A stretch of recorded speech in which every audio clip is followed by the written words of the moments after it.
Brazil বনাম chilli ম্যাচটি ৩টি উপায়ে যেভাবে লাইভ দেখবেন দেখুন। কার্লো আনচেলত্তির ব্রাজিল ইতিমধ্যে ২০২৬ বিশ্বকাপের জন্য যোগ্যতা অর্জন করেছে।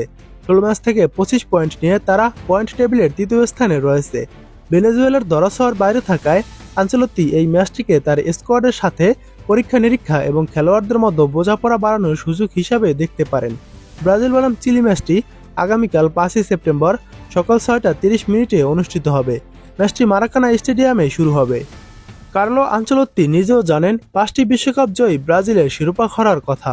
সেদিকে ইঙ্গিত দিয়ে বলেছেন, ২৪ বছর হয়ে গেছে ব্রাজিল শেষবার বিশ্বকাপ জিতেছিল, এখন সময় এসেছে, দায়িত্ব বিশাল, তবে গোটা দেশের অনুপ্রেরণা বিশাল পার্থক্য গড়ে দিতে পারে।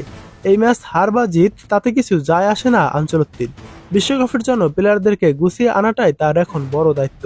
কারণ যে করেই হোক ২০২৬ বিশ্বকাপ যে এখন ব্রাজিলের চাই।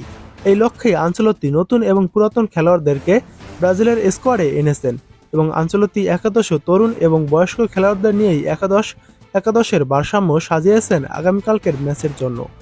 ব্রাজিল এর আগে চিলি ম্যাচের জন্য ৩ দিন অনুশীলন করেছেন এবং ৩ দিন অনুশীলন শেষে ব্রাজিল একটি একাদশ সাজিয়েছেন এবং সেই একাদশটি ব্রাজিল নামাবেন।